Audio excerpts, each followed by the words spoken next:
All right, this is going to be a quick late night read. I'm in a different spot because the rain's slowed down now, but it was raining earlier and I thought it would be like this beautiful background, like ASMR, but now it's slowed down, so I'm not sure if you'll hear it.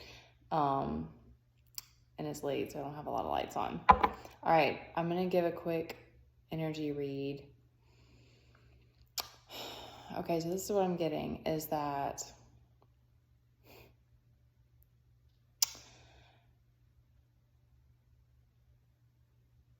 okay, on this journey,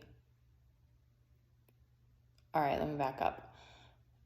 What came to me earlier is that there's something, no, I'm not a man, but obviously we all have these masculine and feminine energies, but there's something with the masculine. I thought I was gonna yawn. There's something with the masculine that's, and this is what I've been told as well, that it's like there's a lot of nothingness. Like there's something about the masculine that's like the nothingness. Like it is a less emotional, that container, and that kind of goes hand in hand with a lot of things, and like being more grounded and that sort of thing. So the masculine has a harder time taking things seriously. And I would love to hear feedback. Correct me if I'm wrong, please. But this is this is just kind of like being around men and stuff like that. It's like, it's not that you never do. It's like, it's just that there seems to be a lot of that with men, of like they get lost easily and they get distracted. Not distracted. We all get distracted easily, but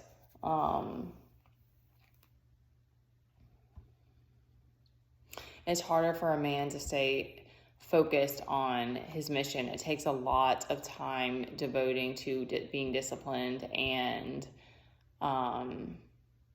keeping your energy focused. And it's not that it doesn't for women, because discipline and meditation, all these things are all practices for everyone. It's just that there's something about the feminine energy that's the flow. And so we're just like naturally more passionate. We also have this nurturing energy. So because of that, there's something tied in with the feminine, and this isn't always across the board either, but this is just, again, from me personally and from observation of like women being nurturing, being the one that bears the child and nurtures the child. And we have this naturally responsible side to us. And that's not really necessarily masculine or feminine either, but it's innate in a woman to be responsible, because you could be 16 and have once you have a period before that, like whenever you get your period, for the first time, your cycle, then you can start bearing children at that point. So you would have to grow up if you had a child in many ways. So, and you just don't know what it's like having a kid until you have one. So there's just so much about that makes you become more responsible, or want to be a lot of times. So anyways, that came to me because the men who are in this journey, it resonates, or it's very similar to like when you're in school and like the women mature faster than the men. That analogy always comes to me, because it always seems like there's so much of that cat and mouse with the polarity of energies, and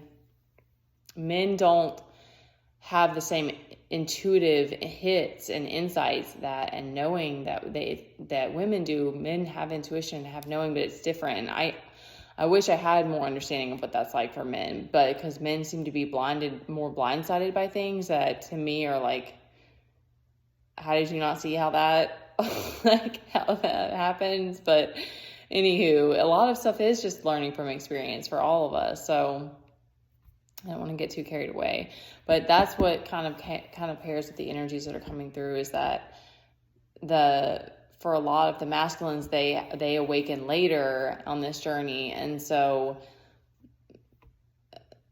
there's so much of the feminine insight that we can give them, but then of course we all are on our own journey. And so it's like, you have to experience what you have to experience. And so there's this kind of naivety that's coming through, like with the masculine. So this is where, again, I feel the energy is with the masculine. So it's like you're kind of in your ego and you're trying to like overcompensate. Trying not to. I mean, it's part of my job here to trigger, but I'm not meaning to be mean. But there is this cockiness in this guy's demeanor of, kind of feeling overconfident, and maybe using that as a way to cope with whatever struggles that you're going through right now, and that it is hard. There's a lot with the mind of fear. That's what I'm getting. We have 3 reverse cards: the nine of wands, the 2 of swords, and the 7 of swords reversed. And this specifically is like pertaining to caution and fear. So that's giving me that you're feeling trapped, not trapped in your mind, but because we're coming out of that 2 of swords, but you're feeling very shaken up and uncertain. And I think maybe because, so we had a Tower reverse. So there was some big significant that happened. And then that was to clarify the Justice card, because we had Justice pop up, and that Tower coming down, or it could be something that was like intense, was to clarify the Justice. So there's something big must have happened, and Justice was called.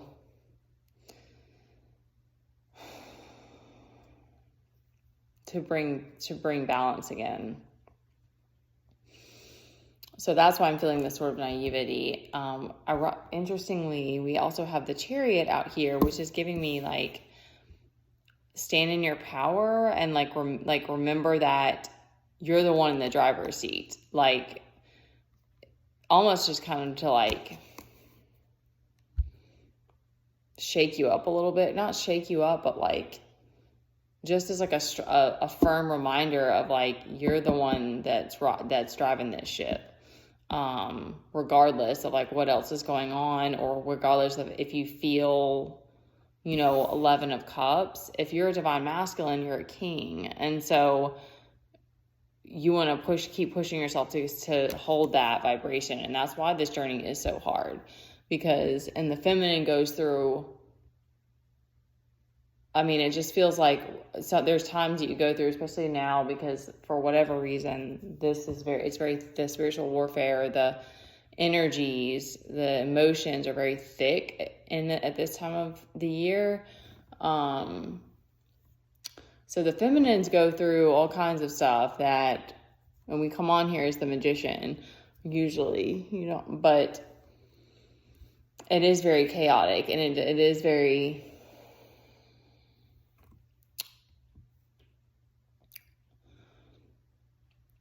loose-ended. Like, I can't find the right words. It's just like, there's not unpredictable. There we go. It's very unpredictable. So there's a very, very detached energy that the divine feminine has, because once you kind of surrender and it come into acceptance of things, there's a lot, and there's already before that, and there's all kind. We go, and we still continue to go through Tower moments, but this might be too late for me to be giving messages, but I'm just trying out new things. I'm a little too watery right now.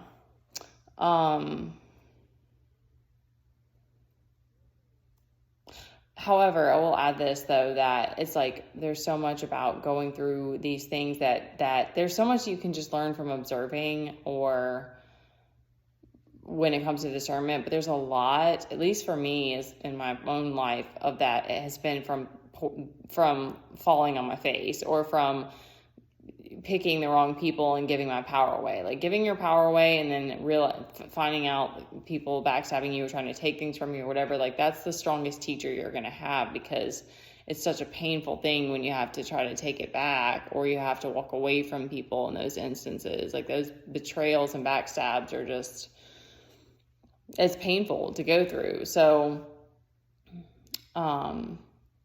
but it's all these reflections, because you realize, like, oh, okay, I had no boundaries in that situation. I let the wrong people in. Like, that's on me. I didn't I let these people cross my boundaries. Like, I can't blame them, you know? So it doesn't make it okay for people to be ugly, but that's just how the cookie crumbles.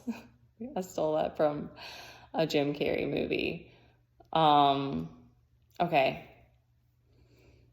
Yeah, so I mean, of course, in the middle we have the chariot, and that's just the reminder that you're always going to be the one that's in the driver's seat. And if you're, you know, there comes a point of just acceptance with this journey that, you know, because it's like, it's funny because we get, and it is, sometimes it really is, there's been so many times of just like, why is it so crazy? Why is it so intense? You know, like, especially as like a parent, because I'm always, you know, trying to figure out how to protect us, but it's like there's a deeper part of us that gets bored quickly, or that doesn't want the mundane, and that doesn't want the same thing day in and day out. And it's like, okay, well, if you want all of these other things, then you also have to deal with spiritual warfare, and you also have to learn things the hard way. And you know, like, you don't get to just have and create everything that you want, because it's like, oh my gosh, that movie, Richie Rich? No. Blank Check. Oh, it's an old movie. Blank Check is coming to my mind because that kid gets the blank check and he does all this crazy-ish. And I don't even remember what happened at the end. Oh, man. That kind of ruined that. But it was something, he just like burned out. And he was a kid doing all these crazy things. But it's just always those type of situations always come back to pointing out how money without more intention behind it always is empty, and you'll just chase it. You just chase, and it's this constant hamster wheel. So it's sort of like, if you choose the path of the heart, it's like you're like, oh, okay, I'm being courageous, but it's like, yes, but there's also like duality here. Like, we don't get to just spiritually bypass, you know, like that. I think that we all come to those moments of like getting sick of the shadow work and just wanting to move forward. But sometimes these lessons we have to keep repeating to learn them. So, okay, I'm going to stop there. And I hope that brought some kind of clarity or something that someone needed.